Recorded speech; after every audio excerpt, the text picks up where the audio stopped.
બરોડા ડેરીની ચૂંટણીઓમાં આક્ષેપ પ્રતિ આક્ષેપનો દોર તેજ થઈ ગયો છે। સાવલીના કુલદીપસિંહ સામે સોશિયલ મીડિયામાં એક પોસ્ટ વાયરલ થઈ રહી છે। કુલદીપસિંહ રાવલજી સિઝનલ સમાજ સેવક હોવાની પોસ્ટ મૂકવામાં આવી છે। વિધાનસભાની ચૂંટણી સમયના વચનો યાદ અપાવતી પોસ્ટ મૂકવામાં આવી છે। પોતાની જમીનને સમાજવાડી બનાવવાની જાહેરાત કરી હતી। લગ્ન પ્રસંગ માટે નિઃશુલ્ક આપવાની વાત કરી હતી। યુવાનોને પોલીસ અને આર્મી ટ્રેનિંગના વચનો પણ ચર્ચામાં છે। અત્યારે ચૂંટણીઓ બાદ જાહેરાતો પૂરી ન થઈ હોવાના આક્ષેપો થઈ રહ્યા છે। સોશિયલ મીડિયામાં આ પ્રકારની એક પોસ્ટ વાયરલ થઈ। વડોદરા ભાજપમાં અંદરોઅંદર વિખવાદ ચાલતો હોય તેવું સ્પષ્ટ જોવા મળે છે, કારણ કે બરોડા ડેરીની ચૂંટણીમાં પહેલા તો ધારાસભ્ય કેતન ઇનામદાર મેદાનમાં આવ્યા। ધારાસભ્ય અનેક આક્ષેપો કર્યા।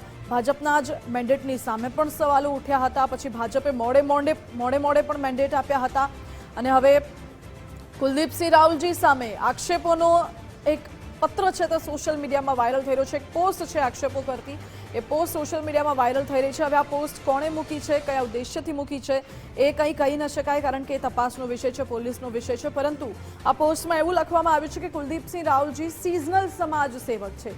સીધો આક્ષેપ કરવામાં આવી રહ્યો છે કે માત્ર ચૂંટણી આવે ત્યારે વચનો આપવામાં આવે છે, પરંતુ એ વચનો પૂરા નથી કરવામાં આવતા।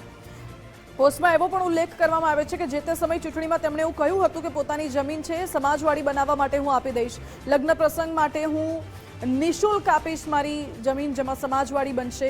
યુવાનોને પોલીસ અને આર્મી ટ્રેનિંગના વચનો આપ્યા હતા। આ તમામ જે તેમણે વચનો જે તે સમય આપ્યા હશે એ વચનો આ પોસ્ટમાં લખવામાં આવ્યા છે। સાથે સાથે ચૂંટણી પૂરી થઈ ગઈ, પરંતુ આ જે તેમણે વચનો આપ્યા હતા એ પૂરા નથી થયા તેવો પણ આક્ષેપ આ પોસ્ટમાં કરવામાં આવી રહ્યો છે। કુલદીપસિંહ રાવલજી સામે આ પોસ્ટ મૂકવામાં આવી છે। સોશિયલ મીડિયામાં આ પોસ્ટ ખૂબ વાયરલ થઈ રહી છે। જોકે આ પોસ્ટ કોણે મૂકી છે, કયા ષડયંત્રથી મૂકવામાં આવી છે એ સવાલ।